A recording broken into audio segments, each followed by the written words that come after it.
Hey, what's going on, everybody? Jarrod Glant here with another episode of Young Hustlers. I can barely talk right now. I'm so excited about what we're going to talk about today. This is the place where you come and get tips and strategies that I've learned along the way, working with Grant for 11 years, having a front row seat, behind the scenes access to what went into him becoming who he is today. And so I'm excited to share something special with you today because, normally on this show I'm talking about like, hey, how can you go out and increase income? What can you do to convert more sales? But I really wanted to talk today about the elements of a 10X life. Sometimes people get really singularly focused on the concept of 10X, and it can be a little like challenging to figure out how to balance these things. Like when you're single and you're just doing your own thing and you're trying to figure it out, it's a lot less complicated than it is. Johnny, just let me know if my jacket's hitting the mic or something, okay? It's a lot less complicated than it becomes once you insert a boyfriend or a girlfriend or a husband or a wife, and then it gets more complicated, complex when you add kids into the mix. So there's all these different dimensions and dynamics that start changing around you that require you to change the way you perceive this thing of 10X. And I've been through all of those now. Like I'm on the father of the two kids thing, plus the husband, plus the business person.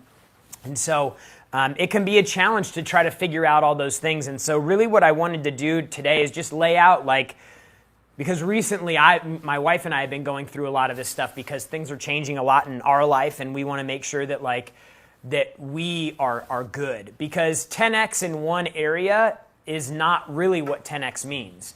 10X is about abundance in every area. It's about having it all in every area of life. It's not just about money or work or hustling or whatever you want to call it. It's like, dude, I'm 10X in every area, every aspect of my life, with my work, with my employees, with my friends, with my kids, with my parents, with my spouse, like all of these different things. And so I want to just kind of break down the three things that I'm really looking at and evaluating for my own life. And then I have a guest coming on today who's a friend of mine, and just I've been seeing some things lately that have just reminded me of the importance of the relationship that you have. And so I want to have him come on because he's got some really interesting perspectives and a great story that he'll share with you. So let's jump right in today. Okay, so the three areas that I really focus on when I'm evaluating my life and where I'm at are as follows. Number one, let's get a different size here. Okay, good. So number one is self. So what does it really mean, for you to be 10X, for yourself? Like when you are asking yourself questions about who you are, what you believe in, what you stand for, the things you want to accomplish in life, are you a 10X person? And I think that, you could talk about the attributes of 10X being perseverance or motivation or persistence or being relentless or grit. I think that all of those traits are important, but when I think about myself, I think that the traits are a byproduct of something bigger. And so I wanted to break this into three categories. Number one is purpose. And so this is kind of this could be a challenging one, I think, to confront for people because there's often so much input from different areas, from social media or from friends that and I'm really just speaking from personal experience here. What is my purpose? What am I all about? Because, you can be easily caught up in chasing things that are not really contributing to your purpose and that are kind of they're borrowed. It's like a borrowed purpose from somebody else. And so I think to be 10X, you really have to dig down and figure out what is your purpose? For me, my purpose is like the thing that gets me excited is creating an amazing family, creating an amazing business.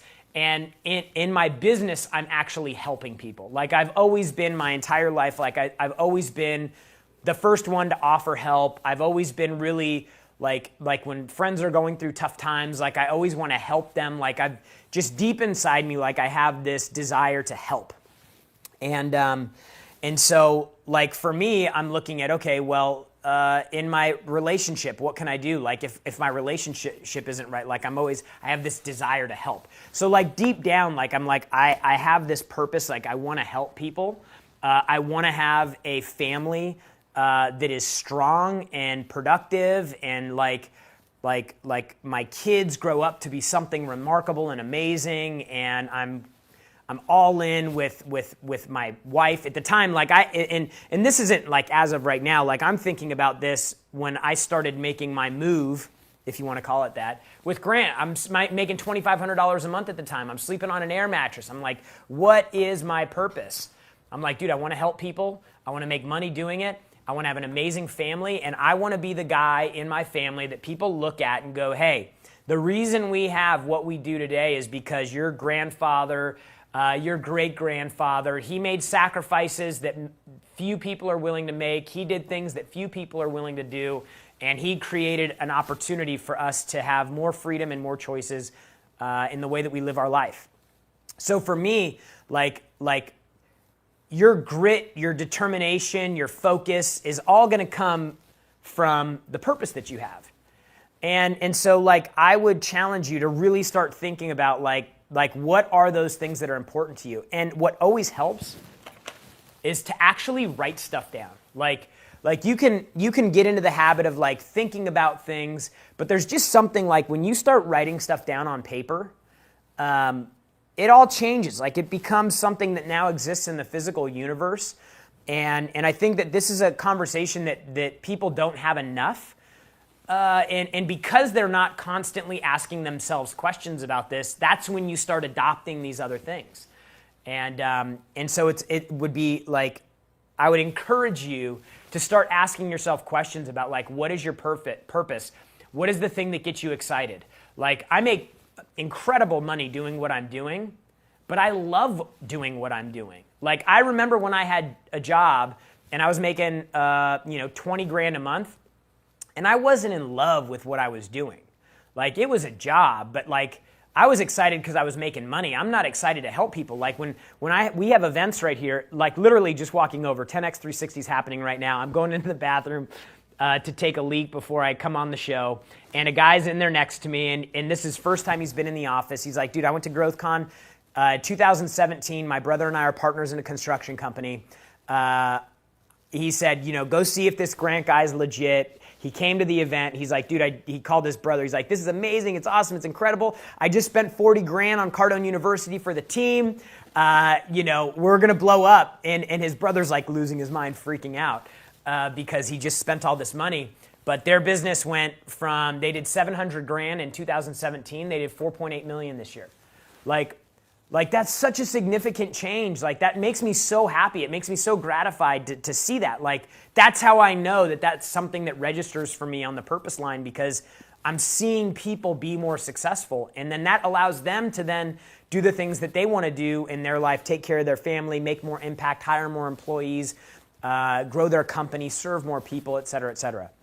So I would really challenge you, like, is your purpose art? Is your purpose creating beauty for people? Is your purpose to lead? Is your purpose like to give back? Maybe charity, like some people have this philanthropic just bug inside them, and they devote their whole lives to it. So in order to be 10x, you have to define like what is your purpose and take a stab at it. It can change. Like my purpose, although it started out the way that it did, it became more and more meaningful once I got married. It became more meaningful. Once I had kids, it became even more meaningful. So get down on a sheet of paper, what is your purpose? Second thing in self is you have to start figuring out what your goals are. So like when you start thinking through like what do I want out of life? Yeah, like the purpose is important because that's the thing that feeds you, right? But the goal is the actual marker of the thing that you're going to work towards. It's like your purpose is this thing that you want to define how you live your life. And your goals are the end zone. Like the goal is where you win the game. When you win your game, what does it look like? Like if I want to be that switch, that tipping point, that catalyst, when I want to be that thing that changes everything in my family and generations, like what is actually required to do that? So if I want to do those things, like I'm writing down $1 million a month in income, $100 million net worth, Sandy making $2 million a year in her business, like best dad ever, best husband ever. Like these are the goals that I'm writing down. Like I can't accomplish these goals this year, but these are the things that get me excited to continue to remind me and reinforce the purpose. So it's constantly figuring that out. And I literally could come on the show and talk about goals every single episode, every single week, because it's the most important thing that you'll do in life is put the marker and the goalpost out there for that thing that you're driving towards. Without goals, the things that should have zero significance become significant because there's nothing contextually to bounce them off of. Like if you get in a car accident and there's damage and you maybe your insurance doesn't cover X, Y, or Z, or your car breaks down and you got to pay to get it fixed. Like if you're stuck in the muck of today and you don't have anything big that you're focused on, that you're driving towards, dude, all the insignificant problems have so much significance. But when you have people that are around you that have massive goals, like Brandon, Grant, like two guys that I'm very connected to and I'm with almost every day, with Grant more so than Brandon. Like these guys have such massive monster goals, like the bumps in the road are so insignificant. Maybe a little bothersome, but like if you have things in your life that are happening to you that are like, oh my gosh, this is so significant. Oh my gosh, why is all this stuff happening? Like if you have things like that are happening in your life, I guarantee you have terrible goals. Your goals are not big enough. Because when your goals are big enough, like you'll run through brick walls, you'll walk through glass barefoot, like you'll put up with, your tolerance for problems becomes so much more significant because the goal and the thing that you're chasing becomes more significant. And so like the 10X life requires you to define these things. And I'm telling you, like these are things that I did not define on my own for a while in my life till I was in my mid-20s. And I was lost. Like I was literally like, what am I going to do? Where am I going to go? How am I going to get there? I had no idea what destination I was going for. I literally left on a road trip of life and just started driving around aimlessly wandering because I literally had no idea where I was even supposed to be driving to. So that is the importance of having these things, because once you have defined your purpose, and then once you've defined your goals to the point that they're exciting, then you start developing these traits that are all over the back of the wall: driven, mission, obsessed, ambition, possibility, opportunity, excellence. We have this big mural on the back wall in our studio here. Like you develop those traits because these things they consume you in the best way possible. And so like if you're like, man, I just feel like I'm misfiring right now, like I'm a fraction of what I should be or what I could be, you need to start defining these things here. And then this is probably in this area, the area that I need to do the most work in. Spirituality. I think there's only one L. Whatever. Spirituality. Like everybody's going to have a different definition of what this is. But there is something different when you enter the spiritual realm that happens to you, because it makes you think of things in such a eternal way, and everybody has their own way to find their way through this. Like Like in my life, I grew up, we went to church every Sunday, Christian household, very strict parents in terms of like, letting me be a kid, and like the rules were strict. I mean, like growing up, my mom didn't want me going trick-or-treating because she thought Halloween was demonic. Yeah, so like she was like the pastor's, like the office manager at the church. My uncle was one of the pastors. Like we grew up with this church. So like I grew up with a very religious household. But the problem is that it was very pushed on me.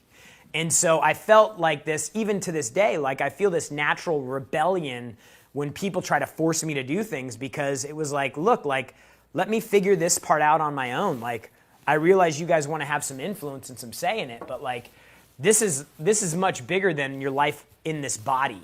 And that's a massive thing to confront. But when you can confront it and you can figure out what that means for you, then everything else that you do has more meaning. And, it makes you grateful for the gifts that have been given to you. It makes you more aware of things that happen outside of this life, and why things happen, and who creates things, and so look, I just would challenge everybody to figure out ways that you can tap into this spiritual side of who you are as a human being, because there is a limitless amount of power and potential when you get into that realm. That'll get really deep really fast, so I'm just trying to kind of blast through that one.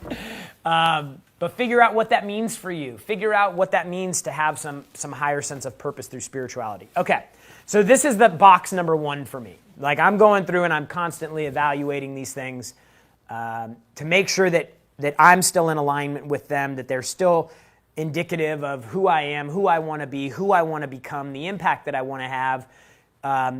And really, like, this is roadmap, right? Like this is the direction of life. This is the destination, if you will. Okay? This is the destination of where I want to go in life. The next thing that has to happen is once you get the destination, you have to figure out what the directions are. And that's where you start talking about business. And so when you look at your business, the thing you do for money, whether you own a business or you don't, you're employed by somebody else, like let's just categorize this as business. Like Grant always says, like you are in the business of you. You are the CEO of your life. You are the owner of that business, regardless of how that's defined on paper. Like, what are you doing in these areas, in this business bucket? What are you doing in this to be 10x? Like the first thing that you have to confront is this. And I'll just put marketing, but this is also brand. Like, who do you promote? Like, how does that purpose that you have drag into the business? When you get all of these things aligned, that's when you become powerful, okay? So when you look at business, like what are you doing to 10x your brand or your marketing? What are you doing on social media? What are you doing to learn about new things that are changing? Because this thing, marketing, changes all the time. Like these NFTs that are out now, like this is a marketing tool. Like this isn't some currency. Like this is a marketing tool. The marketing tool for art, it's a marketing tool for events, it's a marketing tool for products, it's a marketing tool for services, it's a marketing tool for people.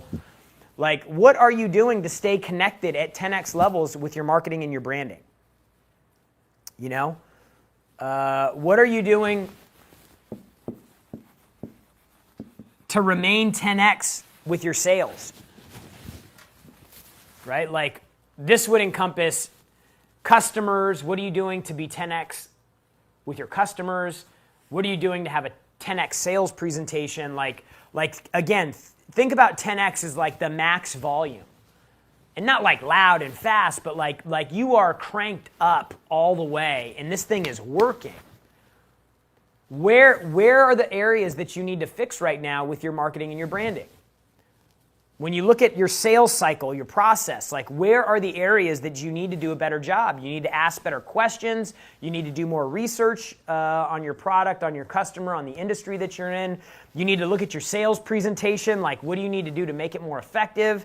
How are you submitting proposals to people? What options are you showing? What packages are you have? What like when you're closing deals, how are the negotiations happening? What are you doing to prepare yourself in those areas? Like, you have to be aware of all of these things. And sometimes, again, like you get focused on the 10X thing, and I see it happen to people a lot. They think 10X and they're like I got to 10X my money, and then nothing happens because they've neglected these other buckets that I've talked about. Like they go straight to business because this is where the money comes from, but they're not connected with their purpose. They don't have any goals.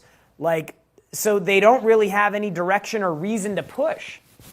And that's why I say you got to start with yourself as you're defining like what your 10X life means for you. Because in this business bucket, you got to think about prospecting, you got to think about cold calling, you got to think about front-end marketing, you got to think about websites and leads and flow and messaging. Like there's so many intricacies about how you're promoting your business, what's happening through your sales process. And then also, like as you start growing, what about your employees? Like, what are you doing to be a 10X business owner? Like, there's no way you can create, like, if I'm writing down I want to have a $100 million net worth and I want to make $1 million a month. Things like that rarely happen without having people around you. And maybe like, for a small fraction, I don't even know, like maybe a stock trader who is trading stocks or a gambler or something. I don't know. But like almost everybody that makes significant money has big teams of people. And if you knew that the success that you were going to have in your business and thus in your life was going to be enabled by the people that you have around you, the quality of the work that they're able to put out, the quality of the environment that they operate in. Like, how would you start treating the people around you differently? Like you want to have employees that are like willing to die. Like they're willing to work 7 days. They want to be all in on it because you've sold your purpose and your passion and your goals and your mission. You've branded yourself effectively so they know exactly who they're getting into bed with. Like what are you doing to facilitate the employee relationship and continue to map out a path for them to achieve their goals within your company so they don't have to go do it somewhere else? That's what they're learning right now in 10X 360. How do you create employees for life? How do you align their personal, professional, and financial goals with the ability to achieve those within the organization? And how do you define the roadmap for them along the way? What are the milestones along the way to get them to do that? Like this is a huge one that most people completely overlook. So what are you doing to market and brand yourself? What are you doing to actually convert customers? And then the employees that you have in your organization, what are you doing to attract, retain, satisfy people that are remarkable and will continue to push on the thing that you're doing to grow your purpose? Okay? Like this episode is more about you asking questions for yourself. Like I can't tell you any of these things. But I do know that the more clarity you have on these things, the more confident you'll be, the faster you can go, and the more impact you'll have personally and professionally. So spend some time on these things. Ask yourself these questions. Talk about them with your business partner. Talk about them with your spouse or your boyfriend or your girlfriend or whoever, your partner. Have conversation about this. Me and my wife, we're working a lot on communication in our relationship right now. We want to have deep and meaningful connection in communication.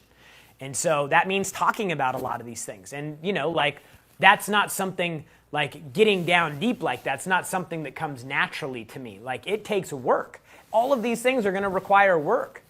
And if you're just focused on one little area and so far you're hearing this stuff and you're like, oh my gosh, this is crazy. How am I possibly going to That's a lot to confront. There's a lot of things happening there. The good news is you got your whole life ahead of you to really like codify these things so that it's just like in your blood.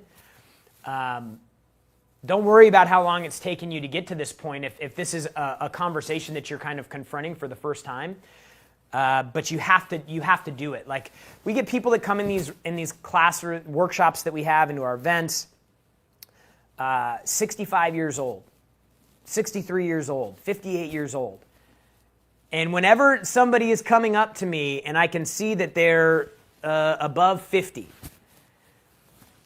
and they've got kind of like crazy eyes, they're just like, oh my gosh. I know what's going to come out of their mouth before they even say it. I can almost always guess it. They come up to me, man, hey, thank you so much. This has been amazing. Man, I wish I knew about this 20 years ago. Okay, like that is like one of the most, I don't know, because I figured this out, a different way to think and operate at 26. And I think about like, man, if I would have been running like this when I was like 18, 19, 20 years old, I could have saved myself a lot of like personal, emotional struggle. Like, but the good news is no matter how old you are, like the time to start is now. And to stay connected to a group of people that's going to continue to challenge you to think like this. Because the people you keep around you will determine the discipline that you have sticking to your business plan and your self plan. And that's why number 3 is relationships. Okay? So, like, what are the meaningful relationships that you have in your life? Okay? You have your family. Okay? Your kids, your parents, aunts, uncles, brothers, sisters. In this family bucket, I'm including everybody but the spouse, okay? Because that's a whole different dynamic, okay? But like, what are you doing to be 10x in your family? And sometimes that also means being 10x means that if you have family members that are counterproductive to the intentions that you have and the goals that you have and the purpose that you have, like what are you doing to kind of silence them, like and lower the volume internally on the things they say? And sometimes these are people that are very close to you, like and if people don't have the same size goals, dreams, ambition that you have because of the purpose that you have, for some of them it's going to be very hard to understand why you do what you do. And so, like, your family's with you, you can't get rid of them, but you can control the volume of the things that they say. And you can control how much time you spend around them. But what are you doing to be the person that's constantly reinforcing 10x in your family? And being understanding of people's ability to know that, like, you think like the 1%. So most people are going to think you're a lunatic for doing and doing the things that you're doing. So who in your family is supporting you with 10x? Ask yourself this question, write it down. Who are the people in your family that will maybe be a naysayer? I wouldn't say a hater, because a naysayer can come at you like through the veil of love. Like, man, you don't have to work that hard. Man, you don't have to have it all. Aren't you? You've got so much. Everything's so good for you. You should just slow down a little bit. Like it can kind of come at you from that angle, but you have to be aware of it. So come up with a list. You need to know what you can expect from certain people. Come up with a list. Write it down on paper. If mom is the negative one, write mom. Write dad. If your uncle is the one that's all in and supportive, then write uncle on the other page, on the other side of the page. Okay? So one is family. Challenge yourself to be 10x with your family. What does that look like? If I were 10x in my family, it would look like, and then create the list. So let's do friends. Man, I'm having trouble with this marker right here. Let's do friends. Friends, your friends. And I'll just say network. Who are the people you keep around you? Like, are you ruthless with the people you keep around you? Like, I decided a long time ago, I did not need to have a lot of friends. Some people have to have a lot of friends.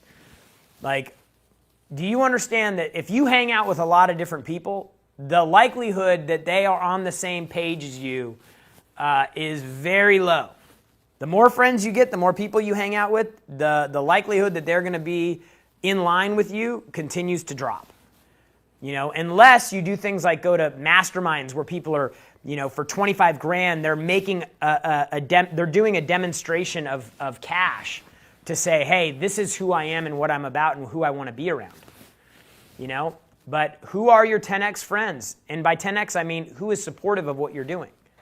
You know, when you offer them things, like when you take your product there, do they buy your products or services? You know, like, are they vocal, either positive or negative with you? Like, these are things that you have to do to bucket people up so that you know who you need to be aware of around. You know, like, I had friends that I was hanging out with for a while, and we had fun, and we did a lot of great things, trips, and, you know, a lot of fun stuff. But when I started posting a lot, they were like, they started having some like, hey man, like I had to, how do you not post so much? I'm like, I don't stop posting. You know, maybe you have to unfollow me. And that's when I started questioning. I'm like, okay, are these people really supportive of what I'm doing? Because what I'm doing is on my purpose line. And if these people are not supportive of that, then they need to be limited. The volume needs to be turned down on them or removed completely. And the more I continue down the journey that I'm on and over the last 11 years with Grant, the more I've realized that there are very few people who think like I do. And fortunately, good segue here. And fortunately, I have a spouse that's on the same page, or partner, you know, if you want to call it that. And this is the big one. Like, one of the things that almost always happens in our events is an entrepreneur, male or female, will be there, and they'll be talking about, how do I get my husband or wife on the same page? And, you know, Elena has a whole entire platform that's based around helping the spouse get on the same page so that you have shared vision, shared goals, and shared things that you're pushing towards. But that doesn't always work. And it can be a challenge. And you know, like the stories of entrepreneurs with relationships that went to the grave and ended up in divorce are limitless. Like, you know, the amount of people that I know that are entrepreneurs that are on their second marriage or their third marriage, like it's alarming. And it makes you think like, okay, hey, wow, how do I need to balance this? And so this is where I wanted to bring in somebody to share with you guys his story. He's a friend of mine. We were at an event, a mastermind event, a small, intimate mastermind event with people that were all like-minded. And I was talking to him, and he was telling me about this, his story, and about how it ended up coming to fruition and everything that happened, because he, like other entrepreneurs that get fully obsessed in a mission, ended up in a really bad spot with his wife. And so he has made a big shift and devoted his life at this point to helping entrepreneurs that are married make their spouse love them in a way that they did when they were dating, and it was fun and it was exciting, and getting back that intimacy in a relationship that unfortunately, even recently, like one of the biggest entrepreneurs that most of you probably follow, posted a picture the other day with a girl, and I was like, that is not his wife. And the only explanation is they ended up getting divorced. Why?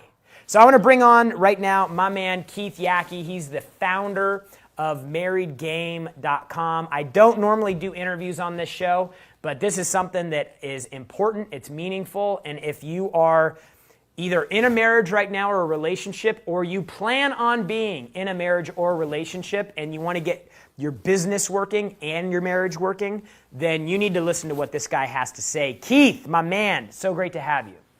Dude, Jarrod, thank you so much for having me on.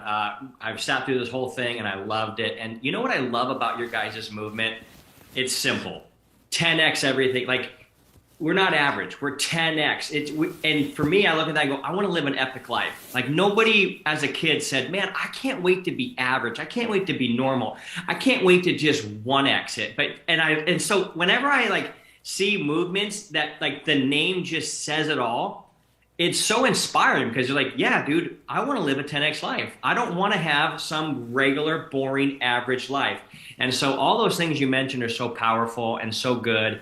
And this particular bucket of our life has really been the Achilles heel for so many driven men in business. For sure. And so thank you so much for having me on. It was such a pleasure down in Scottsdale for us to just communicate and have such a good time, and for me to share my story here. And I'll keep it brief, but I think when I say this, there's going to be a lot of guys that are going to be like, yeah, I'm feeling that same thing. And so is there any is there any format you want me to go by, or just share the story? No, I think why don't we just start with this? Just like tell people how you ended up in the position that you're in now, where this is even something that you're pushing on. Because I think that was the first thing that kind of captivated me. Yeah, for sure. So 5.5 years ago, we were about ready to move into our dream home. And my wife said this, hey, I'm going to help you move in to the dream home, but I'm not staying. You run your business all day, you come home and talk about your business, and you fall asleep on the couch, and I've asked you for attention. I want you. I don't care about all these things. I wanted you. I married you because I love you. Your daughter's looking to you. She needs your presence, not presence. You know what I'm saying? Yeah. And that was it. She's like, I'm out of here. And so when my daughter and my wife moved to a totally different state, it's done, it's over, and I'm sitting in this beautiful big home. I got the cool cars, I got all the stuff that people are hustling for, and yet my heart is absolutely shattered, realizing this was 95% my fault. Yeah, and let me just ask you one thing. So your marriage falls apart, but 100%. your business is cranking. Like your business is multiple millions a year, cranking.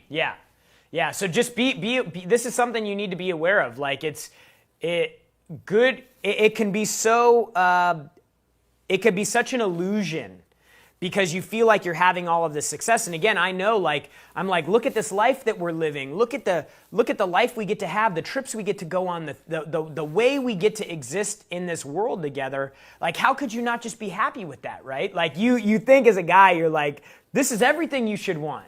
But it's not the case. So why don't you talk about that? Well, that's the craziest thing is I was, quote unquote, blindsided. And she's like, I've been telling you this for 2 years, man. Like, I've been trying to get through to you. And it was her leaving where the light switch really went on. I was like, oh my gosh. Okay. And kudos to her, like, for having the backbone to say, I don't care about the mansion. I don't care about all this stuff. I wanted you and I wanted your heart, and you're not willing to give me that in my life, and I want to live a 10X life. I don't want to be just some trophy wife that has a bunch of things but doesn't have the man's heart and attention that I was looking for, because that's what made me fall in love with you.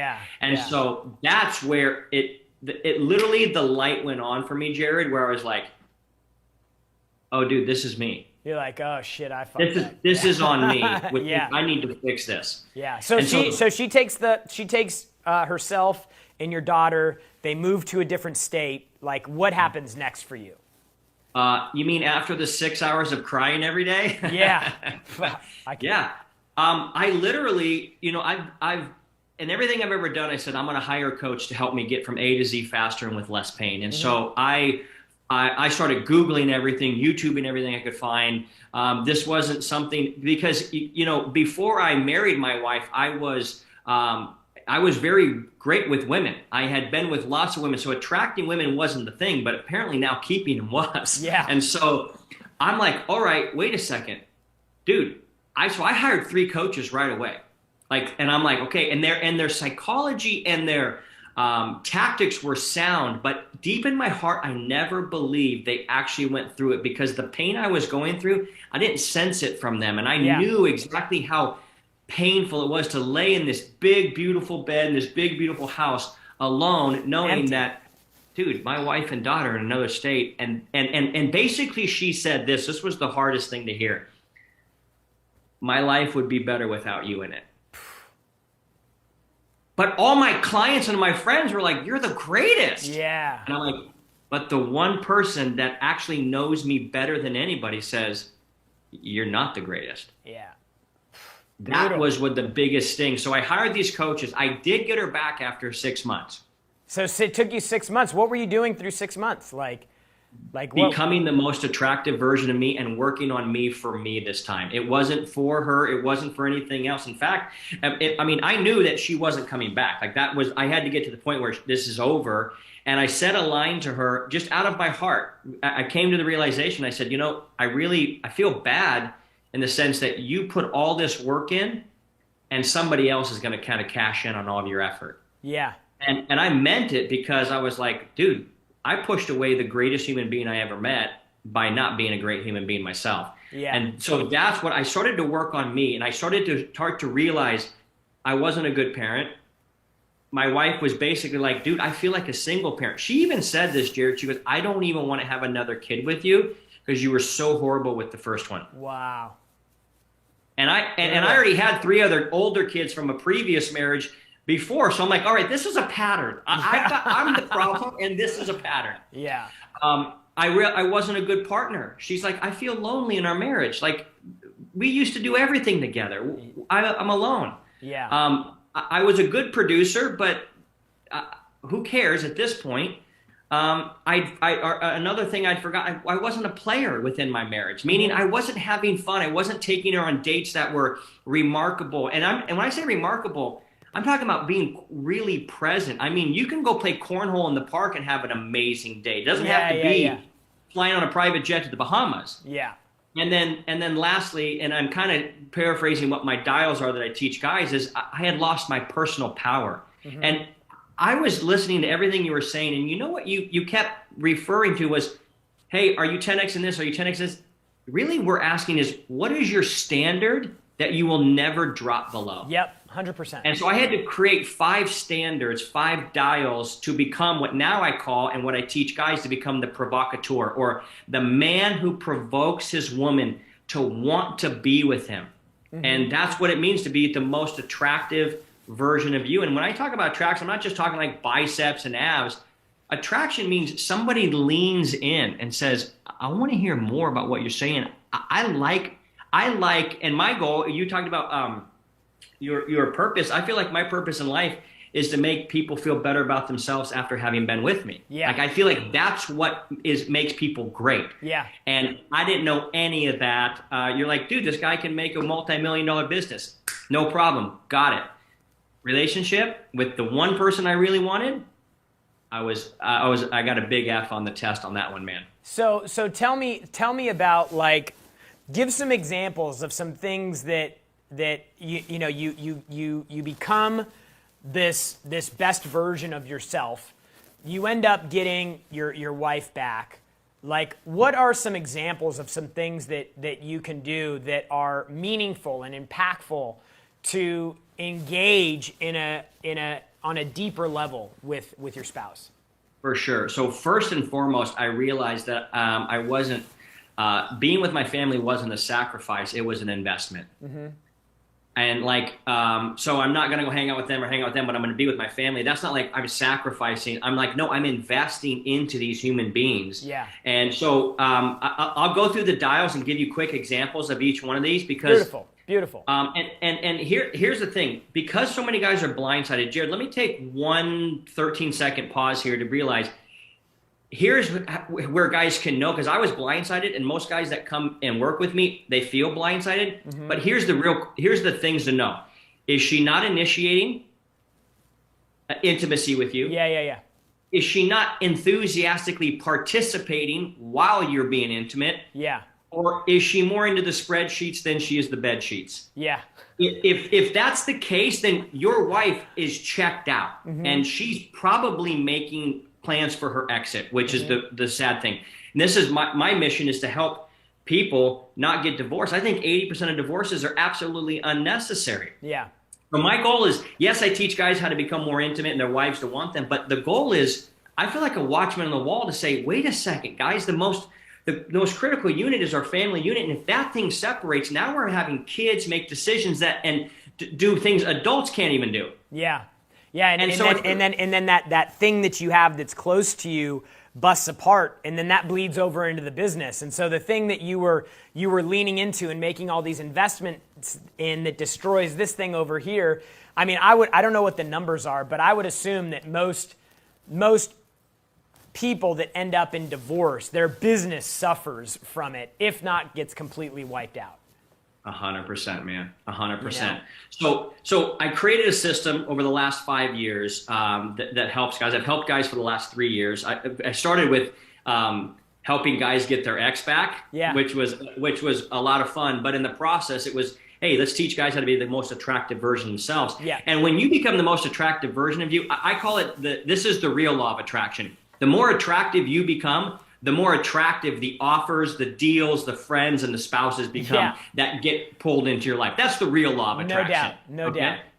Right. So here's what I noticed. I was a horrible parent, which means like I just wasn't present with my daughter. So to be a good parent, I realized, okay, so normally I get up around 4:30. I go surf with my best friend. I'm usually working by about 7, and I will knock off around 5. That's what I do. And so let's say I'm going to go on a family date night. All right, tonight's family date night. Let's head out 5:15. Normally, I would be like, fixing stuff up around the office, and I would saunter down around 5:14 and 45 seconds and be like, I'm here. We ready? Yeah. And my wife has got my daughter ready. She's put her in the car. So now I go, dude, why don't I just show up 10 minutes early? And why don't I, as a dad, why don't I get my daughter ready? And why don't I spend that time getting her in the car? So my wife can come down at 5:14 and 45 seconds and be like, I'm ready. And be like, yeah. So we're talking, they're tiny nuances. And that's the other thing is when I teach guys, they go, oh, the most attractive version of me. It's 1 degree off from where you're at right now. And then it's another 1 degree. It's not, you look at my life and you'd be like, God, he's really massively disciplined. I'm 1 or 2 degrees off than you are every single day, which has caused me to look massively disciplined to somebody. Sure. So that's one example. A partner example. How have I become a better partner? My wife loves karaoke. Yeah. And we love having our friends. We have a really tight group of friends. I'm with you, dude. I have a lot of people that know me and that I know, but I've got 3 or 4 of my best friends that like we break bread and we live life together. For sure. So when they come over and we're having some spirits and having a good old time, dude, the karaoke machine's coming out. Get and it my out. wife's leading the charge. So what's your go-to karaoke song? Her and I, we like to sing. My go-to song is Temple of the Dog. I don't mind stealing bread, because I got that Eddie Vedder thing. That's my go-to. Or I like to sing Jeremy's spoken class. Okay, all right, I'm getting the vibe. I'm getting the right vibe. She likes, dude, she can sing anything, and we sometimes sing a duet, but here's the problem. I got you, babe. Yes. She had this janky little karaoke thing that one of her friends bought her, and I didn't really think too much about it, but it kept breaking, and when people are drinking, then they want the sober people to fix stuff, and I'm like, we're not doing this. This is not 10X living right here, bro. So I went down to Guitar Center. I said, we're buying a PA system. I want speakers. I want microphones. I want mixing boards. If we're going to do karaoke, this is going to be the best karaoke ever. Yeah. and it's that investing. It's being that partner. I look at the partner dial. It's like being your wife's best friend, man. Yeah. Okay, producer dial, that's something. But here, I want to get to the player dial. This is where most guys really fall off. And by the way, the big punchline of all of this, if your wife's not initiating or participating or more into spreadsheets and bed sheets, it's one thing. She's just not attracted to you anymore. Yeah. So everything comes down to attraction. And so when it comes to being a player in your marriage and having game, a lot of guys, they heard about date night, and a lot of people have made date night popular, but not a lot of people are doing it. Some guys are like, yeah, dude, we hit Home Depot and caught some Chick-fil-A on the way home. I'm like, dude, are you a construction crew? What are you guys? This is not a date. So here's a new standard, and I hope all the people listening to this will adopt this new standard, because you think about what date night is it's saying, I'm taking my wife, who's a mom, with sippy cups and Cheerios stuck to her forehead and all the other stuff, and I'm taking her out of this environment, and I'm taking her back to that environment where she was that goddess, she was that queen, she was that dancing machine, right? Mm-hmm. And I'm reminding her of who she was. She's not just a mom. She's an amazing human being that I used to go dancing with for 4 hours straight in the middle of the night. Like, that's what we used to do. So, like, I'm reminding her that we are also a couple. But here's the date night standard. And this one every guy loves. Well, they hate me for saying it, but they realize it's true. Every dude back in high school, there was that girl that every guy wanted to be with. And if you had an opportunity to take her on a date, I mean, you were planning it. You were going to pull out all the stops. Mm-hmm. What if you were single to this day and she showed up in your DMs and was like, hey, I'm single, you're single, take me on a date? What standard would that be for you? Would you be like, oh, I didn't get a shower, or oh man, I forgot to shave, or I didn't really plan anything? No, dude, you would be putting your time and energy all the way, like, all right, we're going to go here, we're going to do this. Mm-hmm. Why didn't you when you were first trying to get laid with your wife, you pulled out all the stops? For sure. Why did you stop that now? That's the standard, man. Yeah. So those are some small examples. Yeah, and really, like, it's funny because the things that you're saying it's not like, for most guys, it's not like that's, like, these are foreign concepts or foreign language. Like, it's just the things you did. Like, when you were single, you were in the gym all the time. You were eating right. Like, you were trying to be fit, and so that you looked good. And then like, when that date came, you were thinking through, like, okay, what about this? Where are we going to go for here? What can we do here? What could I do that's a little bit different? Like, what type of conversation are we having? Like you get into that. And Sandy and I have been married for, I guess, 6 or 7 years now. She'd probably smack me for not knowing, but 6 or 7 years. And it's really easy to get sucked into routine. And fortunately, like, we have a lot of communication about the relationship. It's, I'm always the one that needs to be drawn back in, like, hey, focus. And so, like, but I do also a lot of things to make her feel special, to acknowledge her, like, listening to the things that they have to say. It's been really important for us. And one of the things that we learned from Grant and Elena, from being so close to them and watching their marriage, and they have kids, like they have figured out alignment really well. Like they both know their roles in the marriage. They both know their roles with the kids. They both know their roles in the business. They both, like, they've clearly defined these areas of their life, and they're both in agreement with those things. And then now it's like, okay, so you have your jobs, I have my jobs. Let's go out and do those and be great together. And I think that's, for me, one of the big things that helped out. And I know that most guys have this in them. It's not a new thing, and you just have to put attention on it. And like, putting date night on the calendar, like instead of just talking about it, and make it something that you do. And I can tell, it's funny because I'm getting ideas just hearing you talk about this. Like, oh man, I could be doing this differently. We could do this instead of that. Like, we go on date nights regularly, but we usually go to the same spot. Yeah. So it's like what do you do to change that up? What do you do to throw some randomness, some randomity, or some spontaneity into it? So, dude, let me tell you this. What are two things you could do to get your wife to just, like, literally chase you around the house, want to jump in bed with you? Number one. Guys, listen, if you're watching this show and you're married, listen.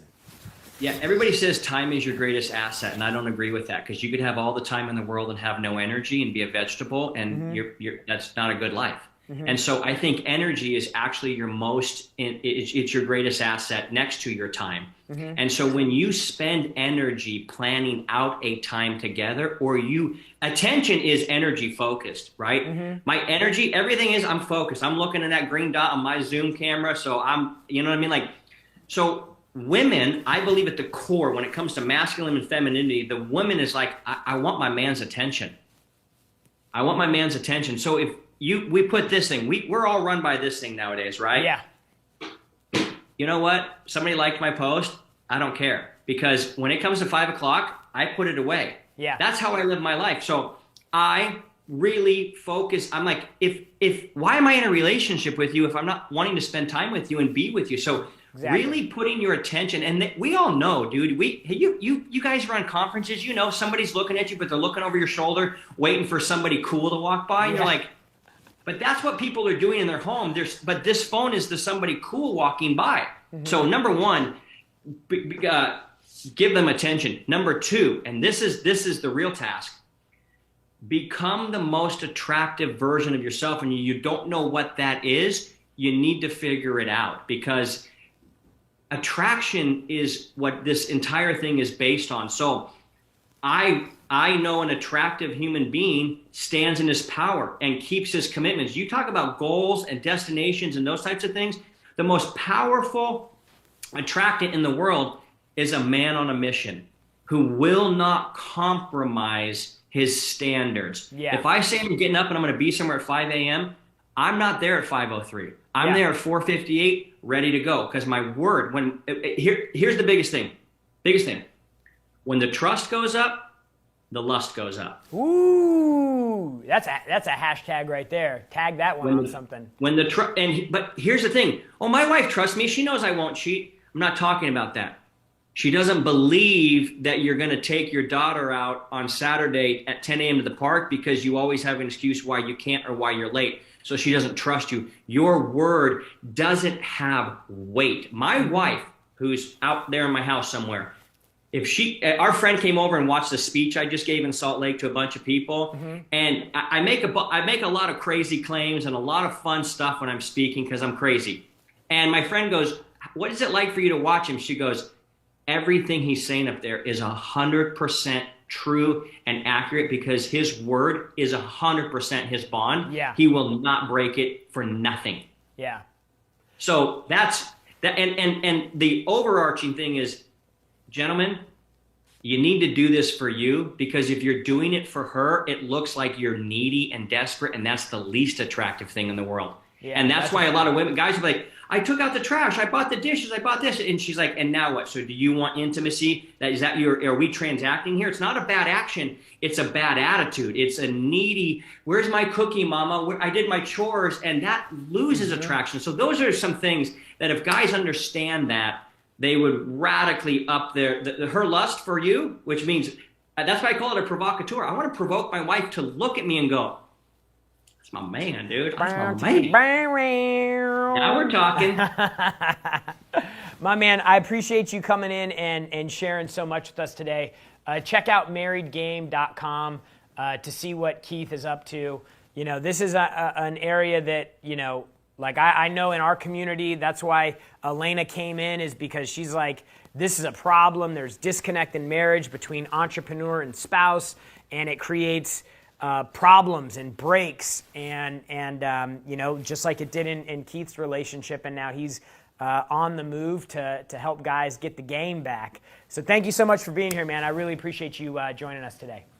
Thank you for having me. It's such an honor, bro. All right, so folks, you've heard it. The 10X Life. Who are you as yourself?